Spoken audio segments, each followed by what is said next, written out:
Oh, welcome everybody. Eleanor here from Puzzle Junction. Thank you so much for giving me my time. What am I talking about?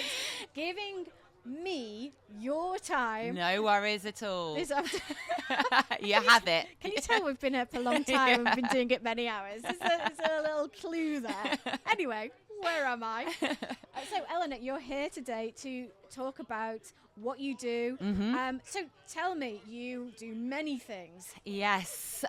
Yes, Puzzle Junction is an experience design company. We specialise in immersive events and experiences with theatrical and technical elements, digital elements, should I say, instead of technical.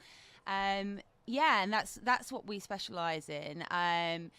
Really, we specialise a lot in family and child-orientated experience design. There are some projects that have been more for the adult market, but overall, we're sort of heading down that route towards designing experiences for families and for children. Now, what is your background to make you get into this in the first place? Well, I was an actor, so I was very involved in the theatre, and as a young actor found it really tough. So I was based in London, found it really tough. So I started writing my own work, started producing and directing my own work. So I slowly acquired those skill sets alongside working as an event manager for an agency. So I had one foot very much in the arts world and one foot very much in the sort of commercial marketing event orientated world. So for a long time I was thinking, how could I combine my passion for the arts with my knowledge of producing and event managing? And I tried various different versions of it. But while I was exploring those, I was also introduced into immersive theatre for the first time about 15 years ago. I went along to a secret cinema experience, and at that time, the actual film was still a mystery, which is the clues in the name Secret Cinema. They don't do it that way anymore because they do much bigger IP experiences, so they release it beforehand as part of the marketing. But in those days, the film was still a secret, and I went along to this experience and it absolutely blew my mind. The email that I got said, meet at Barbican Station, wear a white scarf and someone will meet you. It was really cloak and dagger, and I was just absolutely blown away. And we had this whole immersive theatre experience first of all, and then that led into sitting down and actually watching the film, which was The Third Man. And I thought, this is something that isn't just theatre, and isn't just an event. It's something that bridges the gap between the two. So for quite a few years, I was still going along as a punter, and I as an actor, I did a few jobs in other people's immersive theatre experiences. But alongside that, I was organising my own nights, if you like, events and theatrical nights like cabaret nights and things like that. So, and I was working as an event manager, so I was acquiring those sort of production and event management skills along the way.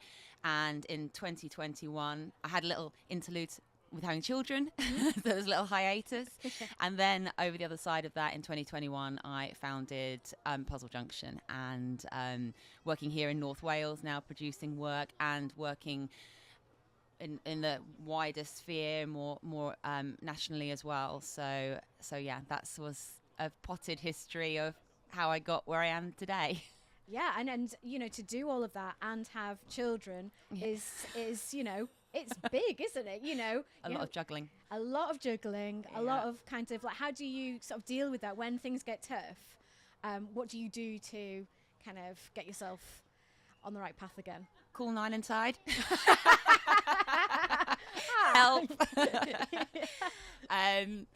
Yeah, it does get a little bit stressful. There's certain pinch points definitely that get a little bit stressful. And but my kids are actually, because I am designing experiences a lot around kids and how they think, actually they're quite a vital part of some of my planning. So often I'll test ideas with them, get their opinion, get their feedback, because they're very blunt. And that's one thing I'd say about creating work like this. It needs to be tested and tested and tested again, constantly tested. If you go to even large large scale immersive experiences, you go and see it in the first year, and then you go and see it again in the third year, because they run long term. It's not like a theatre run in a theatre and then it moves on.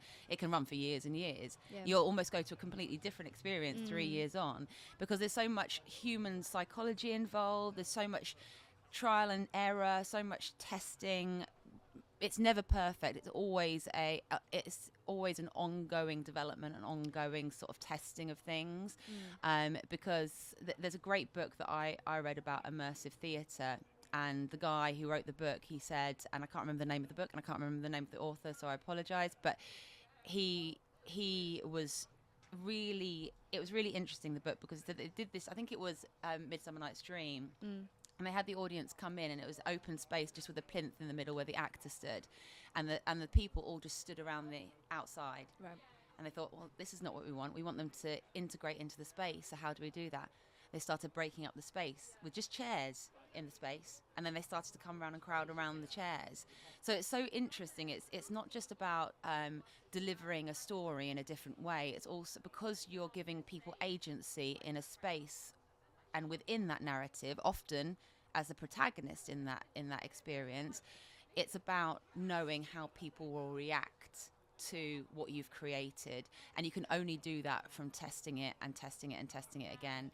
So my kids often come in really useful. So the activity that we're going to do in a minute, I've tested on my kids first of all. So actually they're really handy a lot of the time. But often they're like, oh, do we have to test it again as well?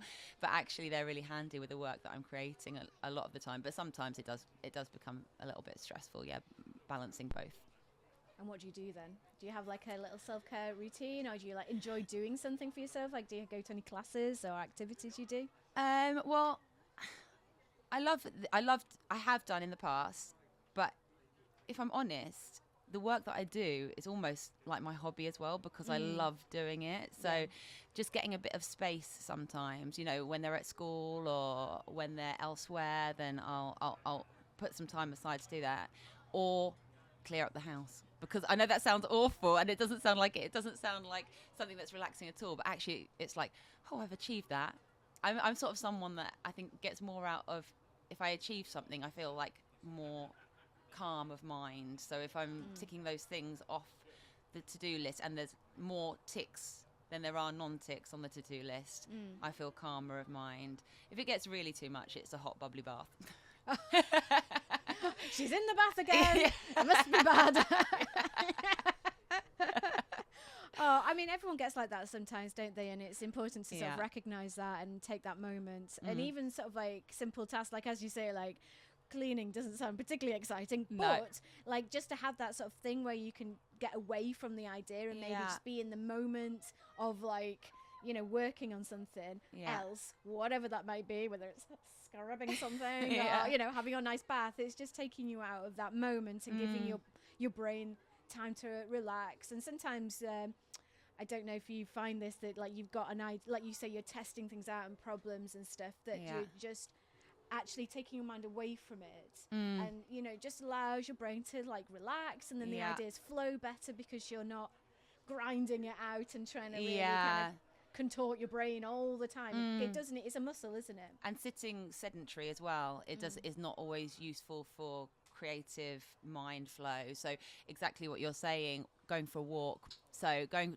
for a walk or going for a little jog or something like that allows my brain to unstick. So and allows me to sort of think of solutions a little in an easier way. So actually, just talking about it made me think. Actually, that's what I do a lot, is go for a walk and just get some fresh air and relax that bit of my mind that's, as you say, all scrunched up and tense. And I think the thing is about the what you do is you offer opportunities for families, friends to have that unwind moment, and at the same time have a challenge. Because like we know kids don't necessarily like just going for a walk. Like that's not kind of like their most fun thing to do, even though they enjoy it when they get there, don't they? But tell us a little bit about Finding Alice. So Finding Alice is a seaside Alice in Wonderland adventure, basically. It's a hunt around Llandudno, and it's for family. It can also be for adult groups. It's not necessarily just for families, but those are sort of things that I'm exploring at the moment, whether or not it would be more useful to have a standard version of it and a family-specific version of it. Because actually, I think a true family experience is when both the adult and the child not only get something out of it, but helps them communicate together. So we have like the age-old family experience of the panto, which works on two levels, but it doesn't bring them together. It almost separates them with the two different sort of levels of humour and smut sometimes.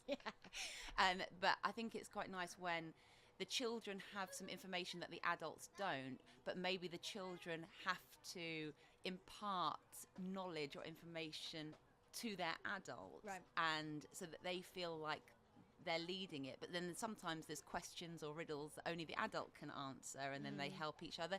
So it's trying to find that balance. It's quite a complicated way of thinking to make that happen. But yeah, finding Alice is there's obviously a connection between Llandudno and Alice in Wonderland, so it's pioneering a new experience around that connection.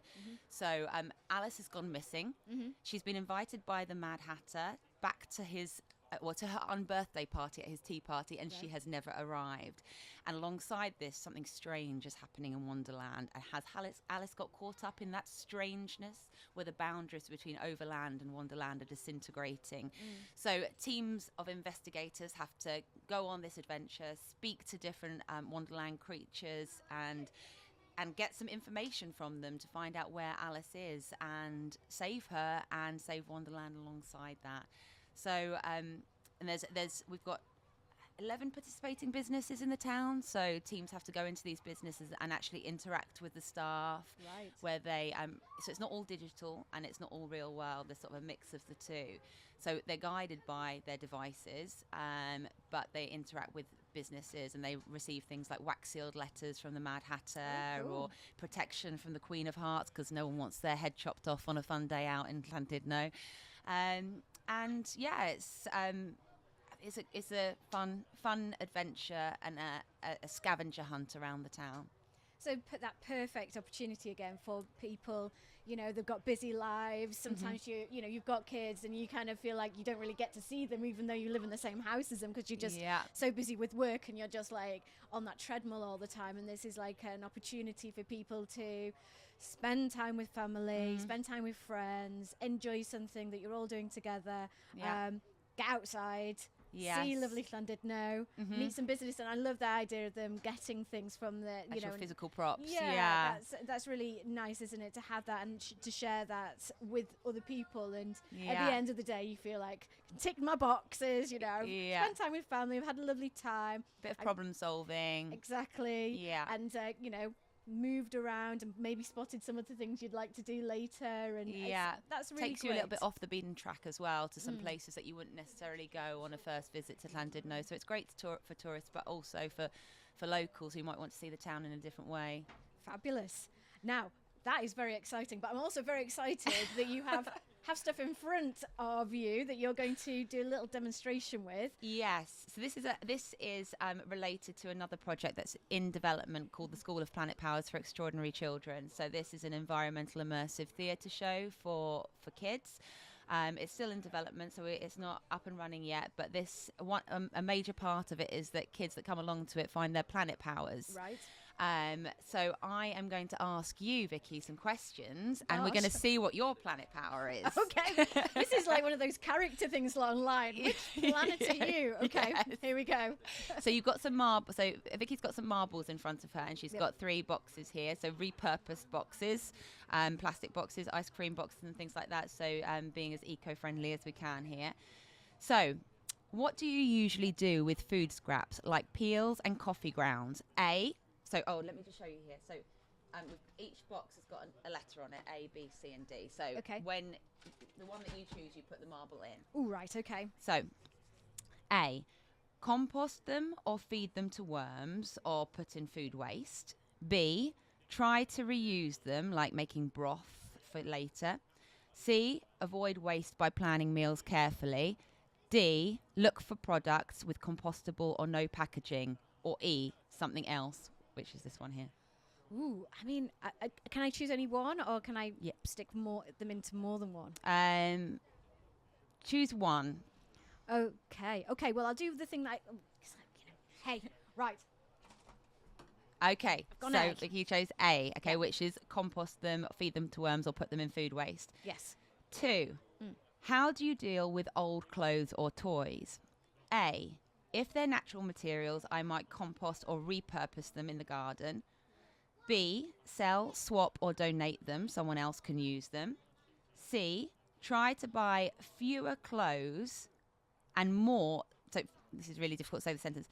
Try to buy fewer clothes that are low quality and more that are high quality items that last, so therefore less clothes in total. D, support brands that are sustainable, fair trade or secondhand, or E, something else. Ooh, I'll go B. Okay. 3, what do you think about when you are going clothes shopping? A, can I make this at home myself from scraps? I always think that. B, could I reuse something I already have? C, can I buy from a company that manufactures in the UK? D, can I buy second hand or from an ethical company? E, something else. I'll go D. Okay. 4, when you're finishing using something or it is broken, what do you do? A, check if it is compostable or recyclable. B, find someone else who can use it or repurpose it. C, get it fixed. D, recycle what I can and avoid buying that type again. Or E, something else. I'll go B. Okay. 5, what's your home energy style? A, you go for a company that pledges to use renewable energy. B, I use second-hand appliances. C, I switch off lights, unplug devices and use energy-efficient tools. D, I buy less overall and prioritize items that are made sustainably. C. Right. 6, okay, what's your eco superpower? A, turning waste into soil. B, giving old stuff a second life. C, saving electricity like a boss. Or D, making mindful, planet-friendly purchases. B. Okay. That's the last question. Right, okay. So let's have a look. Which one's got the most marbles in? So A has got 1. Mm-hmm. B has got 3. C has got 1. And D has got 1. Okay. So your planet power is, drum roll please. You are a waste warrior. Come on. So that's a really makeshift version of it, but there's something personal for that and a quiz related to it. Brilliant. Waste warrior. I mean, Yes, you need to get a badge. I saying do. that. I do. That would be. What are the other ones that I could have been? You could have been a composting champion. Yeah. You could have been an energy saver. Mm. You could have been a conscious consumer. Oof. I mean, those are all good badges. Yeah, You know. absolutely. Well, I mean, these, and obviously you could have many, many more different options, but this is sort of like a little version, just to give you an example of the Planet Powers from School of Planet Powers for Extraordinary Children. Fabulous. And what would you be if you were E? Rubbish. Start again. Yeah, Plastic Pete. Plastic Pete. Oh, that villain. Must try harder. Must try harder. Yeah. Yes, that's that villainous character. Yeah, exactly. The baddie of the piece. Yeah, so that's your next sort of like Yeah, project. it's in the works, shall we say? So just we've all got a certain capacity, Yes. and at the moment the focus is on finding Alice, but that is the next in-house project that we'll be looking at getting off the ground in a slightly different way, because it's more theatrical based rather than it's a different sort of project altogether. So it needs a space really for that, rather than a townscape which we're using for finding Alice. Amazing. I mean, you're doing so much. You work so hard. You're creating brilliant things that people want to interact with. And as I say, the arts is so important to people's well-being and mental health, isn't it? Yeah. And giving people an outlet and fun and enjoyment and a message and things to think about. So it's all the good stuff. Yeah. I think anything that gets people out and about as well, and off screens and off that sort of, I think those being in and not interacting with the world around you is one key issue when it comes to mental health. So anything that can motivate people enough to get out and interact in whichever way it is. And these specific experiences that I work on is all about interaction in some way or another. Yeah, no, you're doing a brilliant job. Thank you so much for coming to visit us today. Thank you, Vickie. Thanks for having me. No, it's been excellent. Thank you. Take care. Thank you.